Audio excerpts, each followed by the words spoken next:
എല്ലാവർക്കും NS easy മാത്സിൻ്റെ പുതിയ ക്ലാസ്സിലേക്ക് ഹൃദ്യമായ സ്വാഗതം. നമ്മൾ ഇപ്പോഴത്തെ പുതിയ ബാച്ചിലെ SSLC വിദ്യാർത്ഥികൾക്കുള്ള മാത്തമാറ്റിക്സിലെ മൂന്നാമത്തെ ചാപ്റ്ററാണ് നമ്മളിപ്പോൾ നടന്നുകൊണ്ടിരിക്കുന്നത്. മൂന്നാമത്തെ ചാപ്റ്റർ മാത്തമാറ്റിക്സ് ഓഫ് ചാൻസ് അഥവാ സാധ്യതകളുടെ ഗണിതം. ഈ ചാപ്റ്ററിൻ്റെ ആദ്യത്തെ 2 എപ്പിസോഡുകൾ കഴിഞ്ഞു. ഇനി നമുക്ക് തേർഡ് ആൻഡ് ദ ഫൈനൽ, മൂന്നാമത്തതും അവസാനത്തതുമായ എപ്പിസോഡാണ് ഇന്ന് നമ്മൾ ചെയ്യാൻ പോകുന്നത്. അതായത് ഇന്നത്തെ ക്ലാസ്സോടുകൂടി ആ തേർഡ് ചാപ്റ്റർ താരതമ്യേന ചെറിയൊരു ചാപ്റ്ററാണ്. അത് ഇന്നത്തെ എപ്പിസോഡ് കൂടി നമ്മൾ ഇവിടെ വൈൻഡപ്പ് ചെയ്യാണ്. അപ്പോൾ ആദ്യമായിട്ട് വീഡിയോ കാണുന്നവരുണ്ടെങ്കിൽ ഈ ചാപ്റ്ററിൻ്റെ ആദ്യത്തെ 2 എപ്പിസോഡുകളും കാണാത്തവരുണ്ടെങ്കിൽ അത് ഇതിൻ്റെ ഡിസ്ക്രിപ്ഷൻ ബോക്സിൽ നിങ്ങൾക്ക് നോക്കിയാൽ അതിൻ്റെ ലിങ്ക് ഞാൻ അവിടെ ആഡ് ചെയ്തിട്ടുണ്ട്. ആ 2 എപ്പിസോഡുകൾ കണ്ടതിന് ശേഷം മാത്രം മൂന്നാമത്തെ എപ്പിസോഡ് കാണുക. ഒന്നാമത്തെ ചാപ്റ്റർ നമ്മൾ കഴിഞ്ഞതാണ്, അരിത്തമെറ്റിക് സീക്വൻസ് അഥവാ സമാന്തര ശ്രേണി. 7 എപ്പിസോഡുകളിലായിട്ട് ആ ചാപ്റ്റർ നമ്മൾ ഭംഗിയായിട്ട് എടുത്ത് തീർത്തിട്ടുണ്ട്. അത് കാണാത്തവരുണ്ടെങ്കിൽ അതിൻ്റെ ലിങ്കുകളും അതിൻ്റേതായിട്ടുള്ള വീഡിയോയിൽ ഞാൻ ആഡ് ചെയ്തിട്ടുണ്ട്, നോക്കിയിട്ട് ചെയ്യാം. അപ്പോൾ ഇന്നത്തെ ചാപ്റ്ററിലേക്ക് നമുക്ക് വരാം. ചാപ്റ്ററിൻ്റെ മൂന്നാമത്തെ എപ്പിസോഡ് ചർച്ച ചെയ്യുമ്പോൾ രണ്ടാമത്തെ എപ്പിസോഡിൽ നമ്മൾ ചർച്ച ചെയ്തിട്ടുണ്ടായിരുന്നത് ജോമെട്രിക്കൽ പ്രോബബിലിറ്റി, ജ്യാമിതീയ സാധ്യത എന്നായിരുന്നു. പൊതുവെ ആ ഒരു ചാപ്റ്ററിൽ കുട്ടികൾക്ക് എന്തെങ്കിലും കൺഫ്യൂഷൻ ഉണ്ടാവുകയാണെങ്കിൽ ആ ഭാഗത്താണ് ഉണ്ടാവാറുള്ളത്. അപ്പോൾ അതിൽ ഞാനൊരു 3 ഹോംവർക്ക് ക്വസ്റ്റ്യൻസ് തന്നിട്ടുണ്ടായിരുന്നു. ആ ഹോംവർക്ക് ക്വസ്റ്റ്യൻസിലെ എപ്പിസോഡ് 2 ഹോംവർക്ക് ക്വസ്റ്റ്യൻസിൻ്റെ ആൻസേഴ്സ് ചെയ്തുകൊണ്ടാണ് പുതിയ എപ്പിസോഡ് നമ്മൾ സ്റ്റാർട്ട് ചെയ്യാൻ പോകുന്നത്. ഫസ്റ്റ് ക്വസ്റ്റ്യൻ ഇതായിരുന്നു. ഇങ്ങനെ ഒരു സമചതുരം സ്ക്വയറും അതിൻ്റെ ഓരോ സൈഡിൻ്റെയും മധ്യബിന്ദുക്കൾ 4 വശങ്ങളുടെയും മിഡ് പോയിൻറ്റ്സ് തമ്മിൽ ചേർത്ത് വരച്ച് മറ്റൊരു സ്ക്വയർ അതിനകത്ത്. എന്നിട്ട് ഈ ചിത്രത്തിൽ കണ്ണടച്ച് ഒരു ഡോട്ട് ഇട്ടാൽ അത് ഈ ചെറിയ സമചതുരത്തിൻ്റെ സ്ക്വയറിൻ്റെ ഉള്ളിലാകാനുള്ള പ്രോബബിലിറ്റി, സാധ്യത എത്ര എന്നായിരുന്നു ചോദ്യം. അപ്പോൾ നമ്മൾ ചെയ്യാറുണ്ട്. പലർക്കും അതിൻ്റെ ഹോംവർക്ക് ക്വസ്റ്റ്യൻസ് എഴുതി അയച്ചു തന്നപ്പോൾ ചില കൺഫ്യൂഷൻസ് പലർക്കും ഉള്ളതായിട്ട് കണ്ടു. അതൊന്നും കൂടെ ക്ലിയർ ചെയ്തിട്ട് വേണം നമ്മൾ ഈ ചാപ്റ്റർ വൈൻഡപ്പ് ചെയ്യാനായിട്ട്. ഞാൻ പറഞ്ഞത് ഇതിലെ ഏതെങ്കിലും ഒരു ഭാഗത്ത് നിങ്ങൾ എക്സ് അല്ലെങ്കിൽ എന്തെങ്കിലും ഒരു അക്ഷരം ഇട്ട് കൊടുക്കാമെന്ന്. ഒരു ചോദ്യത്തിൽ ഒരു ലെറ്റർ ഉപയോഗിക്കാൻ പാടുള്ളൂ. പിന്നീട് വേറൊരു വൈ എന്നോ അല്ലെങ്കിൽ ഒരു ആർ എന്നോ എന്നുള്ളൊരു അക്ഷരം വേറെ യൂസ് ചെയ്യാൻ പാടില്ല. ഇവിടെ ഏറ്റവും സിമ്പിളായിട്ട് ചെയ്യാൻ പറ്റിയത് ഈ ഒരു ചെറിയ ഭാഗത്ത് എക്സ് കൊടുക്കുക. ഈ ഒരു ചെറിയ ഭാഗം, ഓക്കെ, ഏറ്റവും ചെറുതിന് എക്സ് കൊടുത്ത് തുടങ്ങിയാൽ പരമാവധി നമുക്ക് ഭിന്നസംഖ്യ ഫ്രാക്ഷനൊക്കെ ഉണ്ടാകുന്നത് ഒഴിവാക്കാൻ പറ്റും. അങ്ങനെയാണെങ്കിൽ ഇവിടുന്ന് ഇങ്ങോട്ടും നമുക്കൊരു എക്സ് ഉണ്ടാകും. അങ്ങനെ ഈ വലിയ സമചതുരത്തിൻ്റെ ഒരു വശം 2x ആയി അല്ലേ? ഈ ഒരു വശത്തിൻ്റെ നീളം 2x ആയി. വലിയ സമചതുരത്തിൻ്റെ ഒരു വശം 2x എന്നാണ് നമ്മൾ എടുത്തത്. അപ്പോൾ വലിയ സ്ക്വയറിൻ്റെ ഏരിയ, പരപ്പളവ് എത്ര വരിക? അതിൻ്റെ ഒരു വശം 2x ആയതുകൊണ്ട് 2x സ്ക്വയറാണ് അതിൻ്റെ ഏരിയ. 2xൻ്റെ സ്ക്വയർ എടുക്കുമ്പോൾ 2ൻ്റെ സ്ക്വയർ 4, എക്സിൻ്റെ സ്ക്വയർ എക്സ് സ്ക്വയർ. വലിയ സ്ക്വയറിൻ്റെ ഏരിയ കിട്ടി. പല കുട്ടികളും വലിയ വശത്തിൻ്റെ സൈഡ് എക്സ് എടുത്തിട്ടുണ്ട്, കുഴപ്പമൊന്നുമില്ല. പക്ഷേ അവിടെ അപ്പോൾ ഈ ഭാഗം എടുക്കുമ്പോൾ x/2 വരും. എന്തിനാ ഈ ഭാഗം എടുക്കുന്നതെന്ന് ചോദിച്ചാൽ ഈ ഭാഗവും വെച്ചിട്ട് പൈതഗോറസ് തിയറം അപ്ലൈ ചെയ്തിട്ടാണ് ഈ സ്ക്വയറിൻ്റെ ഒരു സൈഡ് കണ്ടുപിടിക്കുക. അപ്പോൾ ആ x/2ൻ്റെ കൺഫ്യൂഷനൊക്കെ ഒഴിവാക്കാൻ വേണ്ടിയിട്ടാണ്. അങ്ങനെ ചെയ്തവർക്കും ആൻസർ സെയിം ആയിരിക്കും. ഓക്കെ, ഇനി നമുക്ക് ചെറിയതിൻ്റെ ഒരു വശം കിട്ടണം അല്ലേ? ചെറിയതിൻ്റെ ഒരു വശത്തിന് വേറെ ലെറ്റേഴ്സ് ഒന്നും കൊടുക്കാൻ പാടില്ല എന്ന് ഞാൻ പറഞ്ഞു. ഇവിടെ എക്സ് ആവുന്ന സമയത്ത് ഇതാ ഈ ഭാഗവും എക്സ് തന്നെയാണല്ലോ ഉണ്ടാവുക. അപ്പോൾ ഇവിടെ ഒരു മട്ടത്രികോണം വന്നു, ഒരു റൈറ്റ് ട്രയാങ്കിൾ വന്നു. പൈതഗോറസ് തിയറം അപ്ലൈ ചെയ്തിട്ട് ഇതാ ഈ വശം ഞാനിവിടെ തൽക്കാലം AB എന്ന് ഈ വശത്തിന് പേര് കൊടുക്കുക. അതാ ഈ വശത്തിന്. അപ്പോൾ അവിടെ AB സ്ക്വയർ സമം X square plus X square എന്നല്ല വരിക. കർണം സ്ക്വയർ സമം പാദം സ്ക്വയർ പ്ലസ് ലംബം സ്ക്വയർ.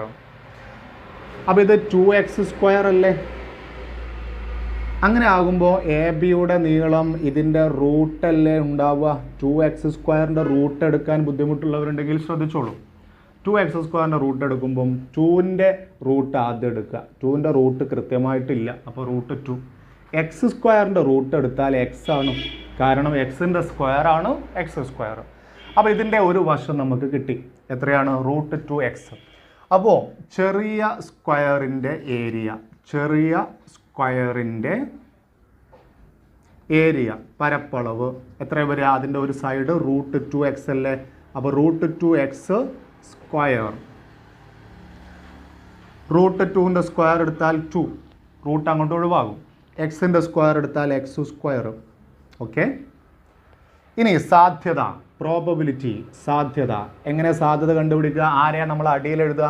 വലുതിൻ്റെ ഏരിയ 4x² അടിയിലെഴുതും, മുകളിൽ ചെറുതിൻ്റെ ഏരിയ 2x² എഴുതും. എന്നിട്ട് x² x² വെട്ടും. ആൻസർ 2/4 അഥവാ 1/2 കിട്ടും. ഇനി ഇതിനെ ചില ആൾക്കാർ ഇങ്ങനെയൊക്കെ മുറിച്ച്, ശ്രദ്ധിച്ചോ, ഇങ്ങനെ മുറിച്ചിട്ട് വേറെ എളുപ്പവഴി, ചില കുട്ടികളുടെ ബുദ്ധി പോകുന്ന അങ്ങനെയും ചെയ്യാൻ പറ്റും. ഇങ്ങനെയൊക്കെ മുറിച്ച് കഴിഞ്ഞാൽ ഇവിടെ 1 2 3 4 5 6 7 8 തുല്യ ത്രികോണങ്ങൾ കിട്ടും. 8 തുല്യ ത്രികോണങ്ങൾ അടങ്ങിയതാണ് വലിയ സമചതുരം. അപ്പോൾ ഈ ചെറിയ സമചതുരത്തിൽ 1 2 3 4 ത്രികോണങ്ങളല്ലേ ഉള്ളത്. അപ്പം നേർ പകുതിയും ഇരട്ടിയായിട്ടുള്ള വരുന്നത്. അപ്പോൾ സാധ്യത എത്രയാണ്? 8 ത്രികോണങ്ങൾ അടിയിലുണ്ട്, 4 ത്രികോണങ്ങളിൽ മുകളിലുണ്ട്, ആകെ 1/2. കണ്ട, ഇങ്ങനെയും ഇത് ചെയ്യാൻ പറ്റും. ഒരു ക്വസ്റ്റ്യൻ്റെ ആൻസർ കിട്ടാൻ പല വഴികളുണ്ട്. അത് ഓരോരുത്തരുടെ അപ്പോഴത്തെ ബുദ്ധി പോകുന്നതിനനുസരിച്ച് നിൽക്കും. ഓക്കെ, അതുകൊണ്ടാണ് പറഞ്ഞത് മാക്സിമം ക്വസ്റ്റ്യൻസ് ചെയ്ത് ഇങ്ങനെ പ്രാക്ടീസ് ചെയ്ത് ഒരു ക്വസ്റ്റ്യൻ ചെയ്യുമ്പോൾ നമുക്ക് പല ഐഡിയാസും തോന്നുന്ന രീതിയിലേക്ക് കൊണ്ടുവരണം. അതാണ് മാത്സ് ചെയ്യുമ്പോൾ നമ്മൾ മനസ്സിലാക്കേണ്ട ഒരു കാര്യം. അപ്പോൾ നമ്മൾ ഹോംവർക്ക് ക്വസ്റ്റ്യൻസിലെ രണ്ടാമത്തെ ക്വസ്റ്റ്യനിലേക്ക് പോവാണ്. ഇതായിരുന്നു ഹോംവർക്കിലെ രണ്ടാമത്തെ ക്വസ്റ്റ്യൻ. ഒരു സമചതുരം സ്ക്വയർ, അതിൻ്റെ ചുറ്റും ഒരു വൃത്തം, പരിവൃത്തം അഥവാ സർക്കിൾ. സമചതുരത്തിൻ്റെ ഒരു വശത്തിൻ്റെ നീളം അവിടെ തന്നിട്ടുണ്ട് 2 സെൻറ്റിമീറ്റർ. അപ്പം ഇനി നമ്മൾ എക്സ് എന്നോ ആറെന്നോ അക്ഷരങ്ങളൊന്നും യൂസ് ചെയ്യേണ്ട ആവശ്യമില്ല. ഈ 2 സെൻറ്റിമീറ്റർ വീതം, ഈ 2 സെൻറ്റിമീറ്റർ വെച്ച് വേണം ആൻസർ ചെയ്യാൻ. അങ്ങനെ ആകുന്ന സമയത്ത് സമചതുരത്തിൻ്റെ പരപ്പളവ് നമുക്ക് കിട്ടിയില്ലേ? സമചതുരം എന്ന് പറഞ്ഞാൽ സ്ക്വയർ. സമചതുരം ഏരിയ സമം 2 × 2 അല്ലെങ്കിൽ 2 സ്ക്വയർ 4 സമചതുരത്തിൻ്റെ പരപ്പളവ് കിട്ടുക. ഇനി നമുക്ക് ഈ വൃത്തത്തിൻ്റെ ആരം വേണം, വൃത്തത്തിൻ്റെ റേഡിയസ് വേണം. വൃത്തത്തിൻ്റെ ആരത്തിന് വേണ്ടിയിട്ട് ഇങ്ങനൊരു വര വരച്ചാൽ നമുക്ക് വ്യാസം കിട്ടും. മനസ്സിലായ മക്കളെ? വ്യാസം കിട്ടും, ഡയമീറ്റർ. ഇത് 2 സെൻറ്റിമീറ്റർ ആകുമ്പോൾ ഇവിടെ 2 സെൻറ്റിമീറ്റർ ഉണ്ടാവൂലേ? അപ്പോൾ ഇതിൻ്റെ ഈ ഡയമീറ്റർ ഉണ്ടല്ലോ, ഞാൻ നേരത്തെ പോലെ ഇവിടെ AB കൊടുക്കുക. ഈ AB ഒന്ന് നമുക്ക് കണ്ടു നോക്കാം. AB സ്ക്വയർ സമം പാദം സ്ക്വയർ പ്ലസ് ലംബം സ്ക്വയർ സമം 4 + 4 = 8. AB 8 സെൻറ്റിമീറ്റർ കിട്ടി. AB square 8 centimetre. അപ്പോൾ AB സമം ഇതിൻ്റെ റൂട്ടല്ലേ വരിക? 8ൻ്റെ റൂട്ട് എടുത്താൽ √8 AB. ഇത് AB എന്ന് പറയുന്നത് വ്യാസമാണ് മക്കളെ. വ്യാസം എന്ന് പറഞ്ഞാൽ ഡയമീറ്റർ ആണ് ഇത്. അപ്പോൾ ആരം എത്ര ഉണ്ടാവുക? ഇതിൻ്റെ പകുതി, √8ൻ്റെ പകുതി ആരം കിട്ടി. അങ്ങനെ ആകുന്ന സമയത്ത് ഈ വൃത്തത്തിൻ്റെ സർക്കിളിൻ്റെ ഏരിയ പരപ്പളവ്, സർക്കിളിൻ്റെ ഏരിയ എന്ന് പറയുന്നത് πr² അല്ലേ? പൈ എന്ന് കഴിഞ്ഞിട്ട് r എന്ന് പറഞ്ഞാൽ റേഡിയസ്, √8/2 അല്ലേ? ആ √8/2 സ്ക്വയർ ഇട്ട് നോക്കുക.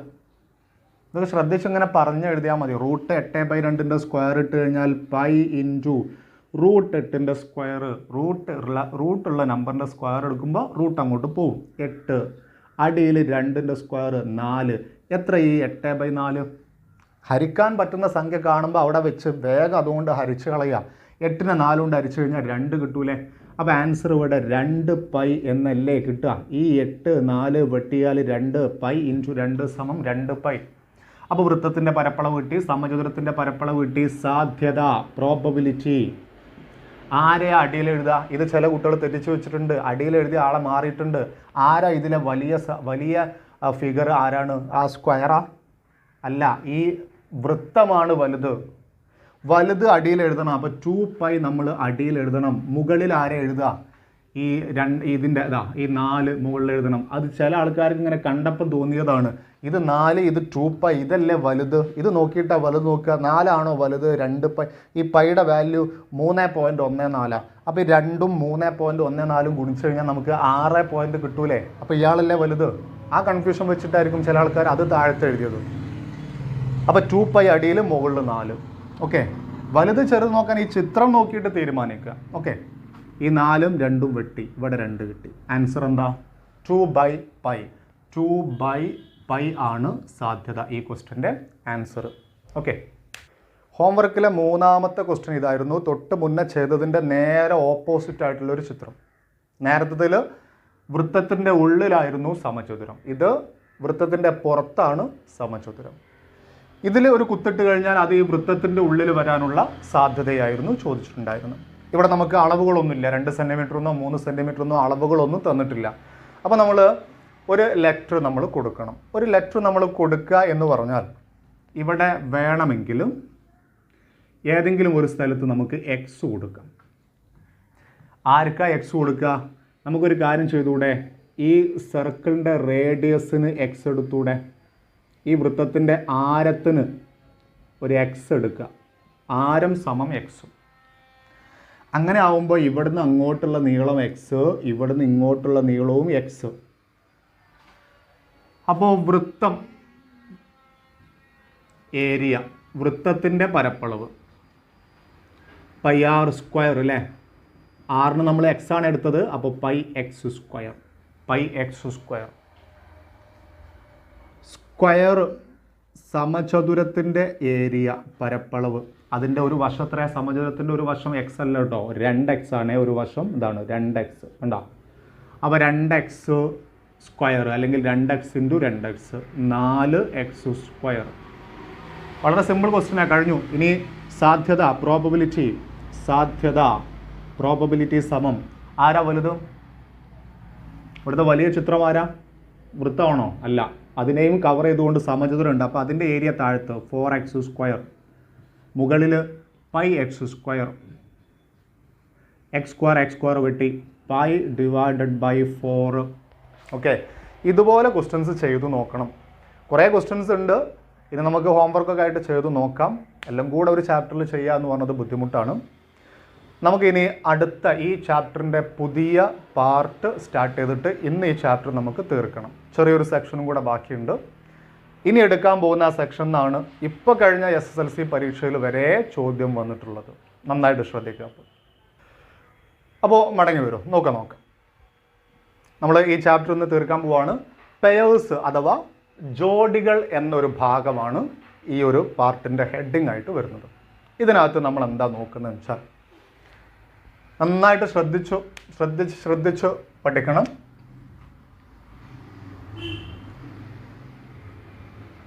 ഒരു ബോക്സ് നമ്പർ 1, മറ്റൊരു ബോക്സ് നമ്പർ 2. ഈ ബോക്സിൽ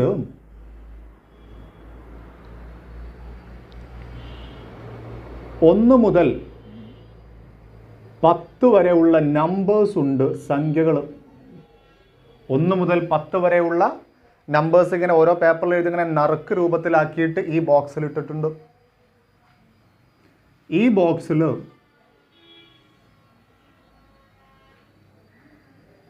1 മുതൽ 5 വരെയുള്ള നമ്പേഴ്സിനെ നറുക്കാക്കി ഈ ബോക്സിലും ഇട്ടിട്ടുണ്ട്. നന്നായിട്ട് മനസ്സിലായോ? A box has the natural numbers 1 to 10 are written on different paper slips and put in a box. Another box that contains 5 paper slips on which the numbers 1 to 5 are written. ചോദ്യം ഇതാണ്, 2 ബോക്സിൽ നിന്നും ഓരോ paper വീതം എടുക്കുന്നു. ഇങ്ങനെ കണ്ണടച്ചിട്ട് 2 ബോക്സിലേക്കും കൈയിട്ടിട്ട് 2 നിന്നും ഓരോ പേപ്പർ ഇങ്ങോട്ട് എടുക്കുന്നു. ഓക്കെ, ആ എടുക്കുന്ന പേപ്പറിലുള്ള സംഖ്യകൾ തുല്യമാകാനുള്ള സാധ്യത എത്ര? അങ്ങനെ ആവുമ്പോൾ നമുക്ക് ആദ്യം സാധ്യത പ്രോബിലിറ്റി കണ്ടുപിടിക്കണമെങ്കിൽ ആകെ റിസൾട്ട് എത്ര ഉണ്ടാവും നോക്കണം അല്ലേ? ഇപ്പോൾ ഈ ബോക്സ് ഇവിടെ ഇല്ലെങ്കിൽ ഇതിൽ നിന്ന് ഒരു പേപ്പർ എടുക്കുകയാണെങ്കിൽ നമുക്ക് 10 റിസൾട്ട് ഉണ്ടാവും അല്ലേ? ടോട്ടൽ 10. ഇവിടെ ടോട്ടൽ നമ്പേഴ്സും 5. ഓക്കെ അല്ലേ? ഇതിൽ നിന്ന് ഒന്നെടുത്തു കഴിഞ്ഞാൽ 10 റിസൾട്ട് ഉണ്ടാവും, ഇതിൽ നിന്ന് ഒന്നെടുത്തു കഴിഞ്ഞാൽ 5 റിസൾട്ട് ഉണ്ടാവും. രണ്ടിൽ നിന്നും കൂടെ ഓരോന്ന് എടുത്തു കഴിഞ്ഞാൽ എത്ര റിസൾട്ട് ഉണ്ടാവും എന്ന് പറയും നിങ്ങൾ? ടോട്ടൽ റിസൾട്ട് ആകെ ഫലങ്ങൾ 10 × 5 50 റിസൾട്ട് ഉണ്ടാവും. അതെങ്ങനെ 50 റിസൾട്ട് എന്നറിയോ? ഇതിൽ നിന്നൊന്ന് അതിൽ നിന്നൊന്ന് അത് റിസൾട്ടായില്ലേ? 2 പേപ്പർ എടുക്കുന്നുണ്ട്. അപ്പോൾ 1 1 എന്നുള്ള റിസൾട്ട് ആവാം. ഇതിൽ നിന്ന് 1 അതിൽ നിന്ന് 2 ആയിക്കൂടെ? അപ്പോൾ 1 2 ആവാം. 1 3 എന്നുള്ള റിസൾട്ട് വരാം. 1 4 വരാം. 1 5 വരാം. ഇനി ഇതിൽ നിന്ന് 2 അതിൽ നിന്ന് 1 വരാം. ഇതിൽ നിന്ന് 2 അതിൽ നിന്ന് 2 വരാം. ഇതിൽ നിന്ന് 2 അതിൽ നിന്ന് 3 വരാം. അങ്ങനെ ഇതിലെ 10 എണ്ണവും അതിലെ 5 എണ്ണവും ഇങ്ങനെ പെയറായിട്ട് വരിക. ഇതാണ് ജോഡികൾ എന്നുള്ള ഭാഗത്ത് വരുന്നത്. ആകെ റിസൾട്ട് 50 ഈ 50 റിസൾട്ടിൽ നമ്മളോട് ചോദിച്ചത് അക്കങ്ങൾ തുല്യമാകുന്നത്. അക്കങ്ങൾ തുല്യമാകുന്ന റിസൾട്ടുകൾ ഏതൊക്കെ റിസൾട്ട്? ഈ 50 എണ്ണത്തിൽ ഏതൊക്കെ റിസൾട്ടിലാണ് 2 സംഖ്യകളും തുല്യമാവുമെന്ന് അറിയാം? ഇതിലെ 1 അതിലെ 1 ഇതൊരു റിസൾട്ട്. ഇതിലെ 2 അതിലെ 2 ഇതും ഒരു റിസൾട്ട് തുല്യമാകുന്ന. ഇനി 2 ബോക്സിൽ നിന്നും 3 കിട്ടുന്ന റിസൾട്ട്, 2 ബോക്സിൽ നിന്നും 4 കിട്ടുന്ന റിസൾട്ട്, 2 ബോക്സിൽ നിന്നും 5 കിട്ടുന്ന റിസൾട്ട്, 2 ബോക്സിൽ നിന്നും 5 കിട്ടുന്ന റിസൾട്ട്. ഇനി ഉണ്ടോ? 2 ബോക്സിൽ നിന്നും 6 കിട്ടോ? ഈ ബോക്സിൽ നിന്ന് 6 കിട്ടും, അതിൽ 6 ഇല്ല. ഈ ബോക്സിൽ നിന്ന് 7 കിട്ടും, അതില്ല. ഇത്രയാണ് തുല്യമാകുന്ന റിസൾട്ടുകൾ. എത്ര എണ്ണം ഉണ്ട്? 1 2 3 4 5 എണ്ണം. 5 എണ്ണം. അപ്പോൾ സാധ്യത എത്രയാ? 2 അക്കങ്ങളും തുല്യമാകാനുള്ള സാധ്യത. ആകെ റിസൾട്ട് 50ൽ 5 എണ്ണം. 50ന് 5 കൊണ്ട് ഡിവൈഡ് ചെയ്താൽ 5ന് 5 കൊണ്ട് വെട്ടിയാൽ 1, 50ന് 5 കൊണ്ട് വെട്ടിയാൽ 10. ഓക്കെ, ആൻസർ കഴിഞ്ഞു. കുറച്ച് പ്രോബ്ലംസ് നമ്മൾ ചെയ്ത് നോക്കണം. അപ്പോൾ ഐഡിയ കിട്ടിയിട്ടുണ്ടാവില്ല, ചിലപ്പോൾ കിട്ടിയിട്ടുണ്ടാവും. അപ്പോൾ ചിലപ്പോൾ ഐഡിയ കണ്ട് ഇങ്ങനെ കത്തുന്നേ ഉണ്ടാവുള്ളൂ. 1-2 പ്രോബ്ലംസ് കൂടെ ചെയ്ത് കഴിഞ്ഞാൽ അത് റെഡിയായി. എന്നിട്ട് ഞാൻ കഴിഞ്ഞ ദിവസം കഴിഞ്ഞ SSLC 2020 എക്സാമിന് വന്ന ക്വസ്റ്റ്യൻ നമുക്കൊന്ന് ചെയ്ത് നോക്കാം. ഓക്കെ, അപ്പോൾ അടുത്ത ക്വസ്റ്റ്യൻ നോക്കേ. ഓക്കെ. ഇതെന്താ സാധനം? മറന്നുപോയോ? ഡൈ, പകിട. നമ്മൾ കഴിഞ്ഞ ക്ലാസ്സിൽ കണ്ട സാധനമാണ്. ഇതിൽ ഒന്നിൽ എത്ര റിസൾട്ടുകൾ ഉണ്ടാവും? 6 റിസൾട്ടിൽ ഒന്നിലുണ്ടാവുക. ഏതൊക്കെ റിസൾട്ടാണ് ഒന്നിലുണ്ടാവുക?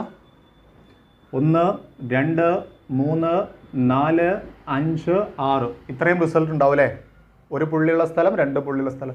ഇങ്ങനത്തെ 2 എണ്ണം ഉണ്ടെന്ന് വിചാരിച്ചോ. എൻ്റെ കയ്യിൽ കാണിച്ചു തരാം. അപ്പോൾ 2 എണ്ണം ഇല്ല. ഇങ്ങനത്തെ 2 എണ്ണം 2 കയ്യിലും പിടിച്ചിട്ട് 2 എണ്ണം താഴോട്ടിടുന്നു. ഓക്കെ, ഇത് റെഡ് ആണല്ലോ. ഇനി ഒരു വൈറ്റ് വേറെ ഉണ്ടെന്ന് വിചാരിച്ചു. വൈറ്റ് ഡൈ വേറെ ഉണ്ട്. 2 ഡൈ ഒരുമിച്ച് കയ്യിൽ പിടിച്ചിട്ട് 2 ഡൈ ഒരുമിച്ചിടുന്നു. ശ്രദ്ധിക്കണേ, ജോഡികൾ നമ്മൾ പഠിക്കാൻ പോകുന്നത് ഒരെണ്ണം ചെയ്യുന്ന വർക്കല്ല, 2 എണ്ണം ഒരുമിച്ച് ചെയ്യുന്ന വർക്കാണ്. അപ്പോൾ ഇത് റെഡ് ഡൈ, ചുവന്ന ഡൈയിലുള്ള നമ്പേഴ്സ്. ഇനി വൈറ്റ് ഡൈ, അതിലുണ്ട് ഇതേ നമ്പേഴ്സ്. 1 2 3 4 5 6 റിസൾട്ട് അതിനകത്തുണ്ട്. ഈ 2 ഡൈയും ഒരുമിച്ച് അങ്ങോട്ട് താഴോട്ട് ഇങ്ങനെ ഉരുട്ടിയിട്ട് കഴിഞ്ഞാൽ എങ്ങനെയൊക്കെ റിസൾട്ട് വരാം? ഇവിടെ നോക്കിക്കോളൂ കേട്ടോ. ഇതെത്ര നമ്പർ? 5 അല്ലേ? ഇതിങ്ങനെ കടന്നു കഴിഞ്ഞാൽ 5 എന്നുള്ള റിസൾട്ട് കിട്ടിയല്ലോ നമുക്ക്.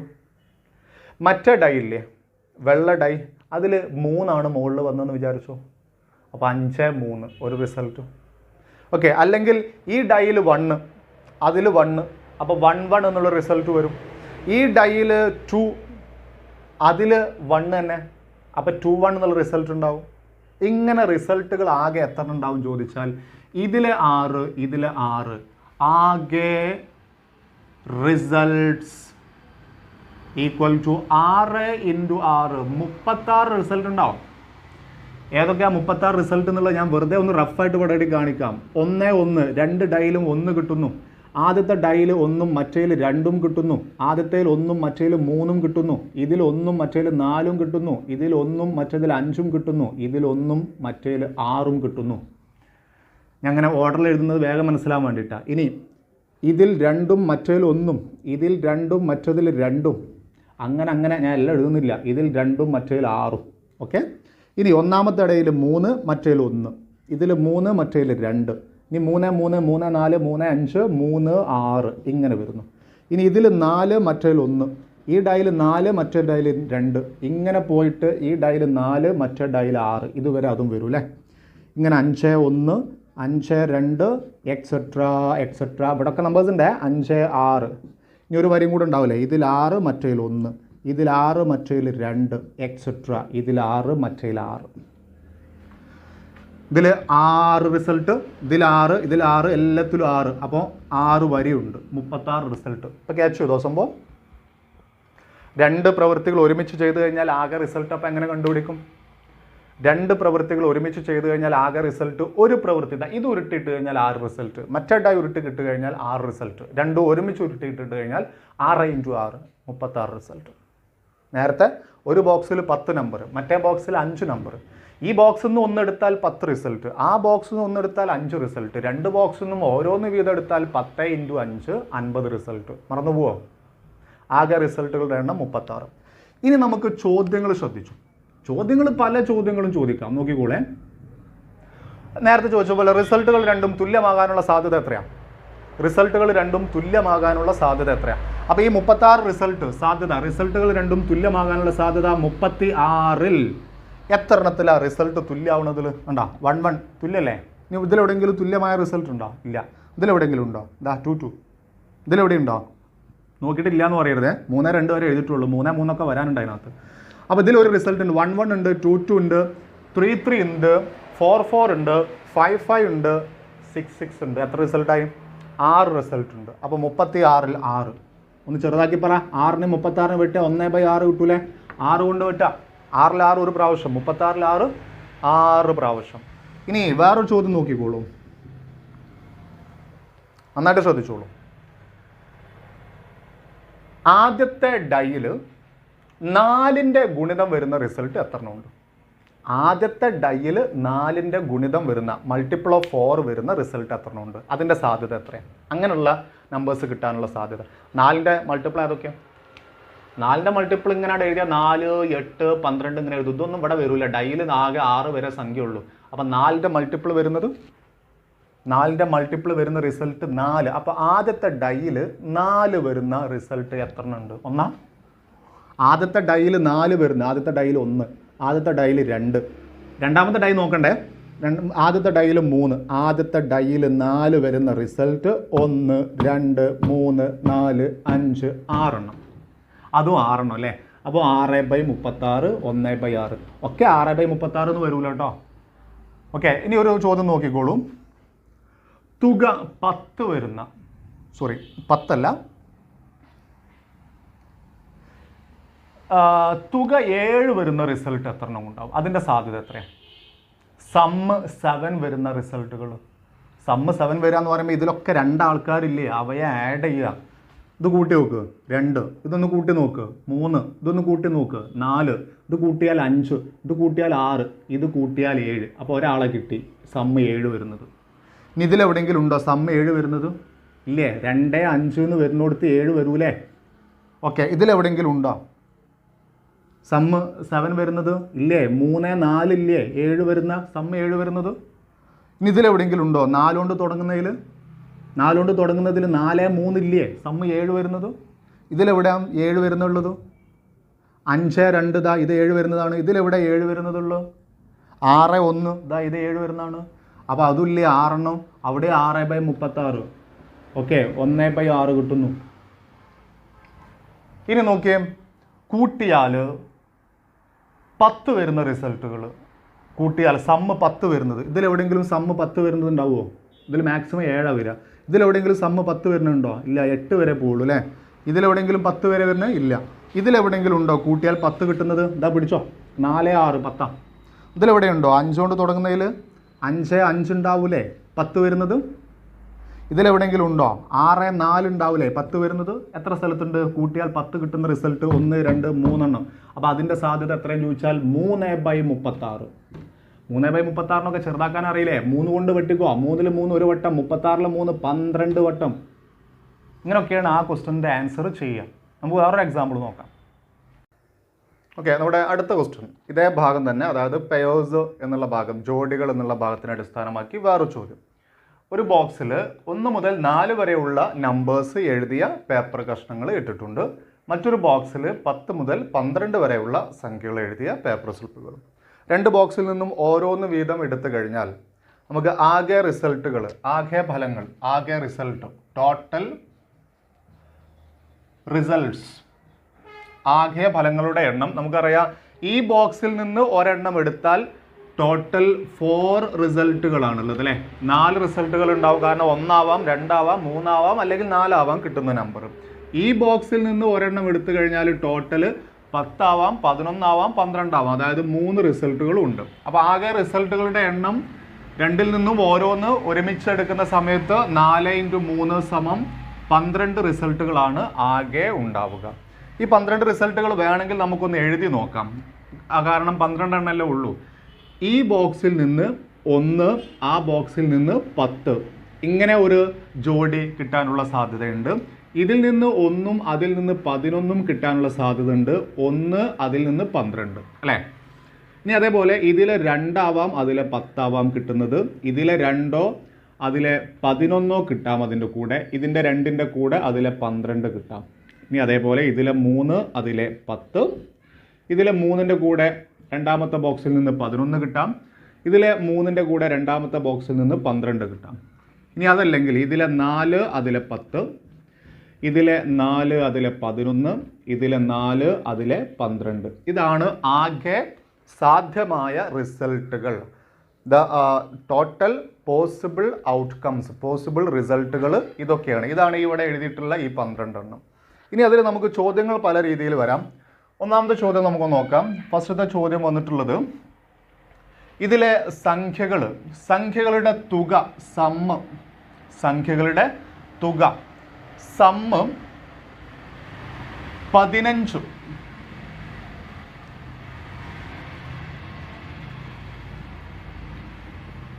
തുക 13 വരുന്നത്, സം = 13 വരുന്ന ജോഡികൾ കിട്ടാനുള്ള സാധ്യത എത്രയാണ്? തുക 13 വരുന്നത്, സം എന്ന് പറഞ്ഞാൽ തുകയാണ്. തുക 13 ഉള്ള സംഖ്യാ ജോഡി കിട്ടാനുള്ള സാധ്യത കാണാൻ. അപ്പോൾ നമുക്ക് ഈ 12 എണ്ണം ചെക്ക് ചെയ്തിട്ട് കൂട്ടിയാൽ 13 കിട്ടുന്നതൊക്കെ എടുക്കുക. അപ്പോൾ ഇവിടെ ഇതാ ഒരെണ്ണം ഉണ്ട് അല്ലേ. 1, 12ലെ സംഖ്യകൾ കൂട്ടിയാൽ 13 കിട്ടുന്നുണ്ട്. അതേപോലെ പിന്നീട് നമുക്ക് വരുന്നത് 2, 11 കൂട്ടിക്കഴിഞ്ഞാൽ ഇതാ ഇതിനകത്ത് നമുക്ക് സം 13 വരുന്നുണ്ട്. 10, 3 എന്നുള്ള ജോഡി കൂട്ടിക്കഴിഞ്ഞ സമയത്ത് നമുക്ക് 13 വരുന്നുണ്ട്. ഇനി വേറൊരു സ്ഥലത്തും നമുക്ക് സം 13 വരുന്നത് ഇല്ല.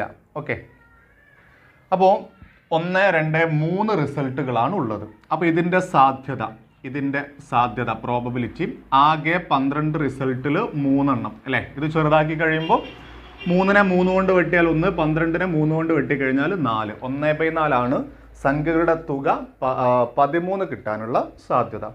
ഇനി മറ്റൊരു കാര്യം നോക്കിക്കഴിഞ്ഞാൽ സംഖ്യകളുടെ തുക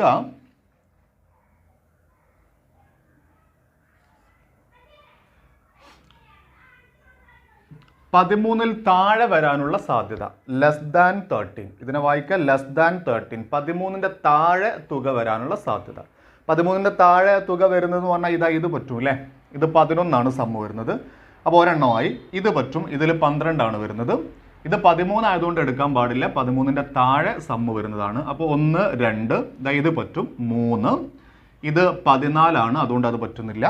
ഇത് 13, ഇത് 14. ഇനി ബാക്കിയുള്ളതൊക്കെ 13നേക്കാൾ വലിയ തുക വരുന്നത്. അപ്പോൾ നമുക്ക് 13ൻ്റെ താഴെ വരുന്നത് 1, 2, 3 എണ്ണമാണ് അവിടെ ഉള്ളത്. അപ്പോൾ അതിൻ്റെയും സാധ്യത 3/12 = 1/4 ആണ് കിട്ടുന്നത്. ഇനി ഇതിൽ വേണമെങ്കിൽ നമുക്ക് ഇങ്ങനെ ചോദിക്കാം. വേറൊരു ചോദ്യം,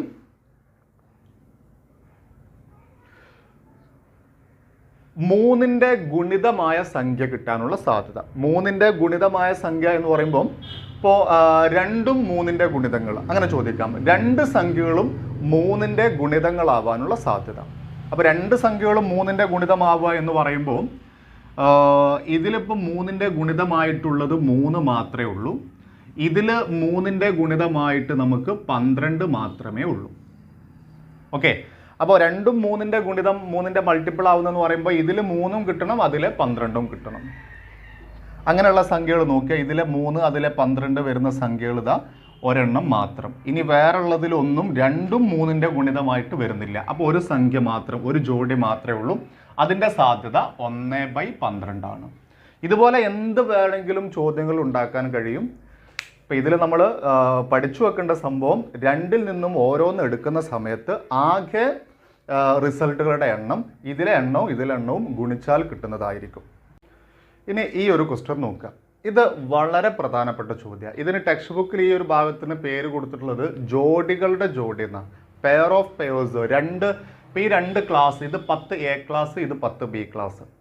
എ ക്ലാസ്സിൽ 20 ആൺകുട്ടികളും 25 ഗേൾസും ഉണ്ട്, പെൺകുട്ടികളും ഉണ്ട്. 10B ക്ലാസ്സിൽ 20 ആൺകുട്ടികളും 20 പെൺകുട്ടികളും ഉണ്ട്. 2 ക്ലാസ് ഉണ്ട്, അതുകൊണ്ട് ഇത് ജോഡിയാണ്. ഓരോന്നിലെയും 2 തരത്തിലുള്ള ആൾക്കാരുണ്ട്. അപ്പോൾ ഓരോന്നിലും ഓരോ ജോഡി വേറെ ഉണ്ട്, ഇതിൽ വേറെ ഉണ്ട്. അപ്പോൾ ഇത് ജോഡികളുടെ ജോഡിയാണ്. ഓക്കെ, ഈ ക്വസ്റ്റ്യൻ വളരെ ഇമ്പോർട്ടൻ്റ് ആണ്. വെരി ഇമ്പോർട്ടൻറ്റ് ക്വസ്റ്റ്യൻ എന്ന് വേണമെങ്കിൽ നമുക്ക് പറയാം. ഒരു VIP ആണിത്. വെരി ഇമ്പോർട്ടൻ്റ് പ്രോബ്ലമാണ്. ഇതാണ് ഇപ്പോൾ കഴിഞ്ഞിട്ടുള്ള ഇപ്പോഴത്തെ SSLC പരീക്ഷയിൽ വരെ ഈ ഭാഗത്ത് നിന്ന് ചോദ്യം വന്നിരുന്നു. നേരത്തെയും ഒരുപാട് തവണ വന്നിട്ടുണ്ട്. അതുകൊണ്ട് നന്നായിട്ട് പഠിച്ചു വെക്കുക. ഇതിൽ ചോദ്യം 2 ക്ലാസ്സിൽ നിന്നും ഓരോ കുട്ടിയെ തിരഞ്ഞെടുക്കണം. ഈ 2 ക്ലാസ്സിൽ നിന്നും ഓരോ കുട്ടിയെ തിരഞ്ഞെടുക്കണം. അപ്പോൾ ആകെ എത്ര ജോഡികൾ കിട്ടും? ഇതിൽ നിന്നൊരു കുട്ടിയും ഇതിൽ നിന്നൊരു കുട്ടിയോടെ ചേർന്ന് കഴിഞ്ഞാൽ ഒരു ജോഡിയായി, ഒരു പെയറായി. ആകെ എത്ര പെയറുകളാണ് കിട്ടുക നോക്കാം നമുക്ക്. അപ്പോൾ നമുക്ക് ഇതിലുള്ള ആകെ കുട്ടികളുടെ എണ്ണം ടോട്ടൽ, ഇവിടുത്തെ കുട്ടികളുടെ എണ്ണം ഗേൾസും ബോയ്സും കൂടെ ചേർത്തിട്ട് 45 പേരുണ്ട്. ഇവിടെ ടോട്ടൽ നമ്പർ ഓഫ് സ്റ്റുഡൻസ് 40 പേരാണ് ഉള്ളത്. അപ്പോൾ ഈ ക്ലാസ്സിൽ നിന്ന് ഒരു കുട്ടിയെ തിരഞ്ഞെടുത്താൽ, 10A ക്ലാസ്സിൽ നിന്ന് ഒരു കുട്ടിയെ സെലക്ട് ചെയ്താൽ നമുക്ക് 45 റിസൾട്ടുകൾ ഉണ്ട്, അതിൽ ആരെയും കിട്ടാം. ഈ ക്ലാസ്സിൽ നിന്ന് ഒരു കുട്ടിയെ തിരഞ്ഞെടുത്താൽ 40 റിസൾട്ട് ഉണ്ട്, അതിൽ ആരെയും കിട്ടാം. അപ്പോൾ നമുക്ക് ടോട്ടൽ റിസൾട്ട്സ്, ആകെ ഫലങ്ങളുടെ എണ്ണം, ടോട്ടൽ റിസൾട്ട് എന്ന് പറയുമ്പോൾ ഇതിലെ 45 ഇതിലെ 40 ഗുണിക്കണം, നേരത്തെ ചെയ്തതുപോലെ 45 × 40. ഇത് ഗുണിച്ചു കഴിഞ്ഞാൽ നമുക്ക് 180, 1800 കിട്ടും. അപ്പോൾ ഇനി നമുക്ക് സാധ്യത, പ്രോബബിലിറ്റി ചോദിച്ചാൽ ഒക്കെ 1800-ലാണ് നമുക്ക് സാധ്യത വരും. ഇനി നമ്മളെ ചോദ്യത്തിലേക്ക്, ഇതിൽ എന്തൊക്കെ ചോദ്യങ്ങൾ ഉണ്ടാക്കാൻ പറ്റും നോക്കാം. ഒന്നാമത്തെ ചോദ്യം, ബോത്ത് ആർ ബോയ്സ്. തിരഞ്ഞെടുക്കുന്ന 2 ആളുകളും ആൺകുട്ടികളാവാനുള്ള സാധ്യത. 2 ആളും ആൺകുട്ടികളാവാനുള്ള സാധ്യത. Both are boys. അപ്പോൾ ഇതിൽ നിന്നും ആൺകുട്ടിയെ കിട്ടണം, അതിൽ നിന്നും ആൺകുട്ടിയെ കിട്ടണം അല്ലേ? അപ്പോൾ നമുക്ക് സാധ്യത ഇങ്ങനെയാണ് എഴുതുക, 1800-ൽ.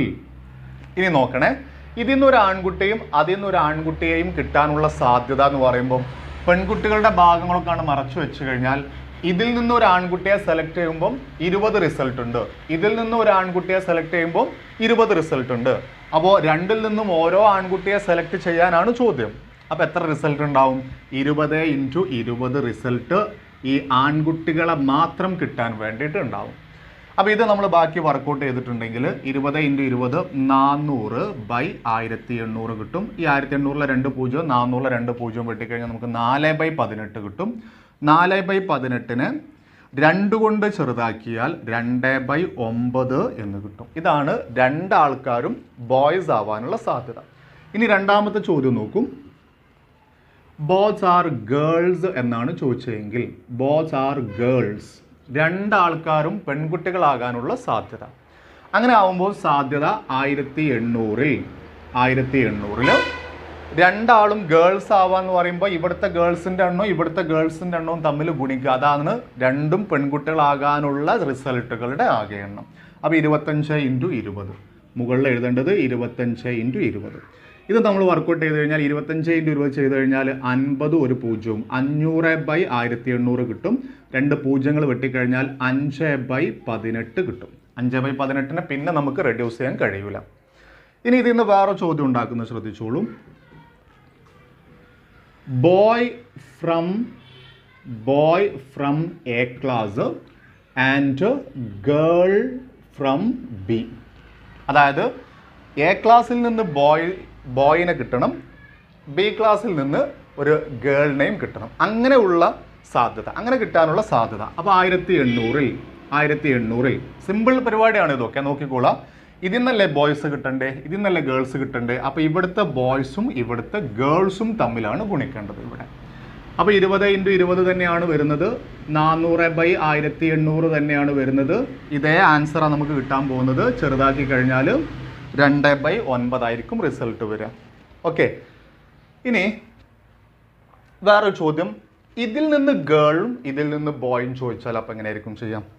അതായത് എ ക്ലാസ്സിൽ നിന്ന് ഒരു പെൺകുട്ടിയെയും ബി ക്ലാസ്സിൽ നിന്ന് ഒരു ആൺകുട്ടിയെയും സെലക്ട് ചെയ്യാനുള്ള സാധ്യത ചോദിച്ചാൽ 1800 നമ്മൾ എഴുതാം. ഇതിൽ നിന്ന് ഗേൾ, ഇതിൽ നിന്ന് ബോയ്. അപ്പോൾ നമ്മൾ ഇവരെ തമ്മിലാണ് ഗുണിക്കേണ്ടത്. 25 × 20 മുകളിൽ വരും. 25 × 20 എന്ന് പറയുമ്പോൾ 500, 500/1800. അത് ചെറുതാക്കിയാൽ ആൻസർ കിട്ടും. ഓക്കെ, അപ്പോൾ ഇത് മനസ്സിലായിട്ടുണ്ടാവുമെന്ന് വിചാരിക്കുന്നു. ഇത് നന്നായിട്ട് ശ്രദ്ധിച്ച് പഠിച്ചു വെക്കേണ്ട ഒരു ക്വസ്റ്റ്യൻ ആണ്. ഇങ്ങനെ ഒരു ക്ലാസ്സും അതിൽ 2 തരത്തിലുള്ള കുട്ടികൾ, ഇത് വേറൊരു ക്ലാസ്, അതിൽ 2 തരത്തിലുള്ള കുട്ടികൾ, ഈ തരത്തിലുള്ള ചോദ്യം. ഇപ്പോൾ നമ്മൾ ചെയ്ത ആ എ ക്ലാസ് ബി ക്ലാസ്സിൻ്റെ ചോദ്യത്തെ അതേ സാദൃശ്യമുള്ള ഒരു ചോദ്യം. ഇവിടെ ബാഗ് 1 ബാഗ് 2, പിന്നെ ബോയ്സ് ഗേൾസ് എന്നതിന് പകരം റെഡ് യെല്ലോ, ഇത് ബോൾസ് ആണെന്ന് വിചാരിക്കുക. ബോൾസ്, ഇതിൽ റെഡ് ബോൾസ് 4 എണ്ണം, ഇതിൽ യെല്ലോ മഞ്ഞ പന്തുകൾ 6 എണ്ണം. ഈ ക്ലാസ്സിൽ അല്ലേ, ക്ലാസ് എന്ന് പറയുമ്പോൾ അങ്ങനെ പറയും, ഈ ക്ലാസ്സിൽ അല്ലെങ്കിൽ ഈ ബാഗ് 2-ൽ റെഡ് 5 ബോളുകളുണ്ട്, മഞ്ഞ നിറത്തിലുള്ള യെല്ലോ കളറിലുള്ള പന്തുകളും 5 എണ്ണം ആണ് ഉള്ളത്. നേരത്തെ പോലെ ചോദ്യം, ഇതിൽ നിന്ന് ഒരു ബോൾ എടുക്കണം, ഇതിൽ നിന്ന് ഒരു ബോൾ എടുക്കണം. 2-ൽ നിന്നും ഓരോ ബോളുകൾ സെലക്ട് ചെയ്യുമ്പോൾ ആകെ റിസൾട്ടുകളുടെ എണ്ണം, ടോട്ടൽ റിസൾട്ടുകളുടെ എണ്ണം നമുക്കറിയാം. ഇതിൽ ആകെ 10 എണ്ണം ഉണ്ട്, ഇതിലും ആകെ 5 + 5 10 എണ്ണം ഉണ്ട്. ഇതിൽ നിന്ന് ഒന്നെടുത്താൽ 10 റിസൾട്ട് ഉണ്ട്, ഇതിൽ നിന്ന് ഒന്നെടുത്താൽ 10 റിസൾട്ട് ഉണ്ട്. അപ്പോൾ 2-ൽ നിന്നും ഓരോന്ന് വീതം എടുക്കുമ്പോൾ ആകെ റിസൾട്ടുകളുടെ എണ്ണം 10 × 10 = 100 റിസൾട്ടുകളാണ് ആകെ വരുന്നത്. ഓക്കെ, ഇനി ഒന്നാമത്തെ ചോദ്യം ശ്രദ്ധിച്ചോളൂ. ചോദ്യം നമ്പർ 1, രണ്ടും യെല്ലോ ആകാനുള്ള സാധ്യത, തിരഞ്ഞെടുക്കുന്ന 2ഉം മഞ്ഞ പന്തുകളാവാനുള്ള സാധ്യത. അപ്പോൾ 2ഉം മഞ്ഞ പന്തുകളാവാനുള്ള സാധ്യത എന്ന് പറയുന്ന സമയത്ത് ആകെ 100 അല്ലേ. ആ 100-ൽ ഇവിടുന്നും യെല്ലോ കിട്ടണം, ഇവിടുന്നും യെല്ലോ കിട്ടണം. നേരത്തെ ചോദ്യത്തിൽ വന്നില്ലേ, 2ഉം ബോയ്സ് ആവാനുള്ള സാധ്യത അല്ലെങ്കിൽ 2ഉം ഗേൾസ് ആവാനുള്ള സാധ്യത. ആ രൂപത്തിൽ നമ്മൾ പറയുമ്പോൾ ഇവിടുത്തെ യെല്ലോയും ഇവിടുത്തെ യെല്ലോയും തമ്മിലാണ് ഗുണിക്കേണ്ടത്. 6 × 5 ഗുണിച്ചിട്ട് എഴുതണം. 6 × 5 നമുക്ക് ഗുണിച്ച് എഴുതി കഴിഞ്ഞാൽ 30/100 കിട്ടുന്നു. 100-ലൊരു 0, 30-ലൊരു 0 കിട്ടുന്നു. ആൻസർ 3/10. അപ്പോൾ 2ഉം യെല്ലോ ആവാനുള്ള സാധ്യത 3/10 ആണ്. ഇനി ഇതിൽ ചോദിച്ചിട്ടുള്ള ചോദ്യം, അടുത്ത ചോദ്യം ഇത് നോക്കിക്കോളും. ഇപ്പോൾ ഇതിൽ 2ഉം യെല്ലോ ആവുന്നത് ചോദിച്ചു. Yellow from 1 and red from 2, ഇതിൻ്റെ സാധ്യത ചോദിച്ചു. ഇത് 2ഉം യെല്ലോ ആണ്, ബോത്ത് ആർ യെല്ലോ ആണ് ഇത്. ഇനി yellow from 1 and red from 2 അങ്ങനെ കിട്ടാനുള്ള സാധ്യത. ഇതിൽ നിന്ന് മഞ്ഞ പന്തും അതിൽ നിന്ന് ചുവന്ന പന്തും ലഭിക്കാനുള്ള പ്രോബബിലിറ്റി. അപ്പോൾ നമ്മൾ ആകെയുള്ള 100-ൽ ഇതിലെ യെല്ലോ, ഇതിലെ റെഡ്, ഇത് തമ്മിൽ ഗുണിച്ചാൽ 6 × 5 അല്ലേ. 6 × 5 അവിടെ നമുക്ക് കിട്ടുന്നത് 30/100 ആണ്. ചെറുതാക്കുന്ന സമയത്ത് 3/10 ആണ്. ഇനി അടുത്ത ചോദ്യം നന്നായിട്ട് ശ്രദ്ധിക്കുക. മൂന്നാമത്തെ sub question, at least 1 red. At least 1 red എന്ന് പറഞ്ഞാൽ ഒരു ചുവപ്പ് എങ്കിലും. ഇത് നല്ലൊരു പ്രയോഗമാണ്, ശ്രദ്ധിക്കണേ. ഒരു ചുവപ്പ് പന്തെങ്കിലും കിട്ടാനുള്ള സാധ്യത, മിനിമം ഒരു റെഡ് ബോളെങ്കിലും കിട്ടാനുള്ള സാധ്യത, അതാണ് അറ്റ്ലീസ്റ്റ് എന്ന് പറഞ്ഞാൽ. അറ്റ്ലീസ്റ്റ് എന്ന് പറഞ്ഞാൽ ഏറ്റവും കുറഞ്ഞത്, മിനിമം ചുരുങ്ങിയത് ഒരു റെഡെങ്കിലും. അങ്ങനത്തെ ചോദ്യം എക്സാമിന് വരാറുണ്ട്, ശ്രദ്ധിക്കുക. അപ്പോൾ ഒരു റെഡെങ്കിലും കിട്ടുക എന്ന് പറയുമ്പം ഇതിൽ നിന്ന് റെഡും ഇതിൽ നിന്ന് റെഡും കിട്ടി എന്ന് വിചാരിച്ചോളൂ. അപ്പം നമുക്ക് 2ഉം റെഡായല്ലോ, പറ്റും. കാരണം ഒന്നെങ്കിലും ഉണ്ടായാൽ മതി, ഒരു റെഡെങ്കിലും ഉണ്ടായാൽ മതി. അപ്പോൾ 2ഉം റെഡായാൽ കുഴപ്പമില്ല. ഇനി ഇതിൽ നിന്ന് റെഡും ഇതിൽ നിന്ന് യെല്ലോയും കിട്ടിയാലോ, അപ്പോഴും കുഴപ്പമില്ല, ഒരു റെഡെങ്കിലും അതിലുണ്ട്. ഇതിൽ നിന്ന് യെല്ലോയും ഇതിൽ നിന്ന് റെഡും കിട്ടിയാലോ, അപ്പോഴും കുഴപ്പമില്ല, ആ രണ്ടെണ്ണത്തിൽ ഒരു റെഡെങ്കിലും ഉണ്ട്. ഇനി രണ്ടിൽ നിന്നും മഞ്ഞ പന്തുകളാണ് കിട്ടിയത് എങ്കിലോ അത് പറ്റൂല. കാരണം എന്താ, രണ്ടിൽ നിന്നും മഞ്ഞ പന്ത് കിട്ടിയാൽ അതിൽ ഒരു റെഡ് പോലും ഇല്ല. അപ്പോൾ ഏറ്റവും സിമ്പിളായിട്ട് രണ്ടും മഞ്ഞ കിട്ടുന്നത് ഒഴിച്ച് ബാക്കി എന്ത് വേണമെങ്കിലും സംഭവിക്കാം. അതല്ല അതിൻ്റെ അർത്ഥം. രണ്ടും മഞ്ഞ കിട്ടിയാൽ നമുക്ക് എന്തില്ല, അതിൽ ഒരൊറ്റ റെഡ് പോലും ഇല്ല. ബാക്കിയുള്ള എല്ലാ കേസിലും നമുക്ക് ഒരു റെഡെങ്കിലും വരുന്നുണ്ട്. അപ്പോൾ ഏത് ഒഴിവാക്കിയാൽ മതി? രണ്ടും മഞ്ഞ കിട്ടുന്ന റിസൾട്ടിൻ്റെ സാധ്യത 3/10 അല്ലേ? രണ്ടും മഞ്ഞ കിട്ടുന്നതിൻ്റെ റിസൾട്ട് 3/10. അതൊഴിച്ച് ബാക്കിയെല്ലാം നമുക്കിതിലേക്ക് വരും. അപ്പോൾ എങ്ങനെ ഇതൊഴിച്ചെന്ന് പറയുമ്പോൾ എവിടെന്നാ ഒഴിക്കാൻ ചോദിച്ചാൽ, ആകെ സാധ്യത 1 ഞാൻ ഈ ചാപ്റ്ററിൻ്റെ തുടക്കത്തിലേ പറഞ്ഞിട്ടുണ്ട്. ടോട്ടൽ പ്രോബബിലിറ്റി എപ്പോഴും ഒരു ചോദ്യത്തിൽ 1, മാക്സിമം 1. ഈ 1ൽ നിന്ന് ഏത് കുറയ്ക്കുക? രണ്ടും മഞ്ഞയാകാനുള്ള സാധ്യതയായ 3/10 അങ്ങോട്ട് കുറയ്ക്കുക. 1 3/10 കുറക്കുന്ന സമയത്ത് ഈ 1ൻ്റെ താഴെ നിങ്ങളൊരു 1 ഇടുക, എന്നിട്ട് ക്രോസ് ചെയ്യൂ അല്ലേ? 1 × 10 10 മൈനസ് 1 × 3 3 ബൈ 1 × 10 10. ആൻസർ 7/10. അപ്പോൾ ഇതാണ് ഒരു റെഡെങ്കിലും കിട്ടാനുള്ള സാധ്യത. ഓക്കെ, അപ്പോൾ നമ്മൾ ഈ പ്രോബബിലിറ്റി അഥവാ സാധ്യതകളുടെ ഗണിതം, മാത്തമാറ്റിക്സ് ഓഫ് ചാൻസ് എന്നുള്ള നമ്മുടെ 3rd ചാപ്റ്റർ ഫിനിഷ് ചെയ്തു. അത് കഴിഞ്ഞു. ഈ ജോഡികൾ സംബന്ധിച്ച ചോദ്യങ്ങൾ ചെയ്യുന്നതോടുകൂടി അത് കഴിഞ്ഞു. ഇനി ഒരു കാര്യം ശ്രദ്ധിക്കേണ്ടത്, നമുക്ക് എക്സ്ട്രാ ചോദ്യങ്ങൾ, ഇപ്പോൾ ടെക്സ്റ്റ് ബുക്ക് ബേസ് ചെയ്തിട്ടുള്ള ചോദ്യങ്ങൾ കംപ്ലീറ്റ് ആ മോഡൽ ക്വസ്റ്റ്യൻസ് ഒക്കെ നമ്മളിപ്പോൾ ഡിസ്കസ് ചെയ്തിട്ടുണ്ട്. ഇനി ഹോംവർക്ക് വേണ്ടേ? ഹോംവർക്ക് ക്വസ്റ്റ്യൻസ് വേണ്ടേ? മാത്സിൽ ഹോംവർക്ക് ഇല്ലാതെ ഒന്നുമില്ല. ഇതൊക്കെ ഇപ്പോൾ ഞാൻ ബോർഡിൽ ഇങ്ങനെ ചെയ്തു, നിങ്ങളിങ്ങനെ കണ്ടിരുന്നു, അത്ര മാത്രമേ ഉള്ളൂ. ഇനി നിങ്ങളുടേതായിട്ട് ചെയ്ത് ഒരു സംഭവം ചെയ്ത് അങ്ങോട്ട് ആൻസർ ശരിയാവുമ്പോഴാണ് ഇത് കംപ്ലീറ്റ് നിങ്ങൾ പഠിച്ചു എന്ന് പറയാം. അപ്പോൾ ഞാൻ ഹോംവർക്ക് ചോദ്യങ്ങൾ ഞാൻ നിങ്ങൾക്ക് തരുന്നുണ്ട്. ഇപ്പോൾ SSLC എക്സാം കഴിഞ്ഞ ചോദ്യപേപ്പറിൽ വന്നിട്ടുള്ള തരത്തിലുള്ള ആ ക്വസ്റ്റ്യനും കൂടെ ഞാൻ നിങ്ങൾക്ക് ഹോംവർക്കിൽ തരാം. നേരത്തെ ആ ജാമിതീയ ബീജഗണിതം അല്ലേ, ചിത്രങ്ങൾ വരച്ച് അതിൽ നിന്നിങ്ങനെ ഡോട്ട് ഇട്ടിട്ട് സാധ്യത കണ്ടുപിടിക്കുന്ന, അത് ചില ആൾക്കാർക്ക് കൺഫ്യൂഷൻ ഉണ്ടായിരുന്നു. അതിൻ്റെ ഹോംവർക്ക് ക്വസ്റ്റ്യൻസ് നമ്മളിന്നിവിടെ ഡിസ്കസ് ചെയ്തു. കൺഫ്യൂഷൻ മാറിയിട്ടുണ്ടാവുമെന്ന് വിചാരിക്കുന്നു. നിങ്ങൾക്കൊരു ക്വസ്റ്റ്യൻ കിട്ടിക്കഴിഞ്ഞാൽ അതിൽ എന്തെങ്കിലും ഡൗട്ട് ഉണ്ടെങ്കിൽ നിങ്ങൾക്ക് വാട്സപ്പ് നമ്പറിലോ അല്ലെങ്കിൽ ഇതിൻ്റെ ഈ യൂട്യൂബ് ചാനൽ ഇതിൻ്റെ വീഡിയോൻ്റെ താഴെയുള്ള കമൻറ്റ് ബോക്സിലോ നിങ്ങൾക്ക് ഡൗട്ടുകൾ ചോദിക്കാം. ഓക്കെ, അപ്പോൾ ഹോംവർക്ക് ക്വസ്റ്റ്യൻസ് ഇതാ ഒന്ന് എഴുതിയെടുത്തോളൂ. ഹോംവർക്ക് ക്വസ്റ്റ്യൻസ്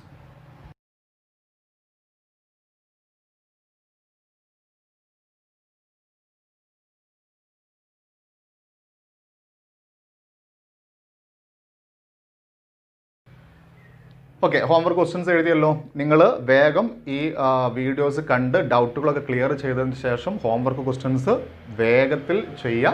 എന്നിട്ട് നിങ്ങൾ ഡൗട്ടുകൾ വല്ലതുണ്ടെങ്കിലും ചോദിക്കുക. നമുക്ക് ഇനി നമ്മൾ ചെയ്യാൻ പോകുന്നത് 2ാമത്തെ ചാപ്റ്റർ ആയിരിക്കും. നമ്മളത് തൽക്കാലം മാറ്റി വെച്ച് 3ാമത്തെ ചാപ്റ്ററിലേക്ക് വന്നതാണ്. ഇനി നമ്മൾ 2nd ചാപ്റ്റർ ചെയ്യും. അപ്പോൾ മറ്റൊരു വീഡിയോയുമായിട്ട് മറ്റ് ക്ലാസ്സുമായിട്ട് നമ്മൾ ഇനി കാണുന്നത് വരെ ഞാൻ തൽക്കാലം വിടവാങ്ങുന്നു. Thank you.